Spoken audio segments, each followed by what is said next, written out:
We're at the secret headquarters of the Azov Corps in the Donbas. It's buried deep underground. They've made this whole area. It took a couple of months. You can see there's wooden lining the walls and the floor. There's reinforced concrete above us. It's protection from the threat of drones and missiles. And clearly, having it underground means that soldiers can't be found. When they leave the base, they actually take off their uniforms and come in civilian clothes. I've been allowed to show you around on what's happening inside. This is the entrance area where they've got cameras to watch out for people that might be coming down and check that everything's secure. In here, this is the area where they're fighting the war. And of course, you've got the planning room. It's for future plans. Obviously, I'm not going to take you inside. But from this location, the Azov Corps, which is made up of 5 brigades, they're fighting Russian attempts to push deeper into the Donbas.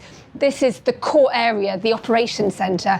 We're not allowed to go in, but you can see soldiers inside looking at screens. They're watching footage from drones and other cameras, tracking movements on the ground and coordinating their operations to be able to counter the Russian attempts to advance. The unit here have managed to push back the Russians, but they were dealing with a storming attack only yesterday. Intelligence is key. Here, this is the information room. This room here is the intelligence centre. And then this room is perhaps the most intriguing. It says classified information. You have to knock on the door. If you're told you can enter, then you can go in. I'm not going to try. Around the corner, this place is like a warren. It's huge. There are hundreds of soldiers who live and work here. You've got like a makeshift library where they can obviously relax. There's also a chessboard if they want to play a bit of chess. This room is really important. It's about electronics warfare and air defences. We're allowed to look inside. Here, the soldiers are tracking threats from drones, from potential missiles, air defences. Very, very key. Even though we're underground, there's clearly a concern. Here, we're not going to go in, but in that room there, that's where soldiers sleep. They work on shifts down here, and they literally spend their whole time underground. They sleep and work in the same area.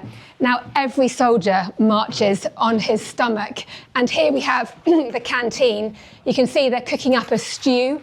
There's also a nice-looking salad, and there's the laundry room is in there. In here, we have the kitchen where you've got chefs hard at work. Well, they were hard at work earlier, cooking up the food for the soldiers.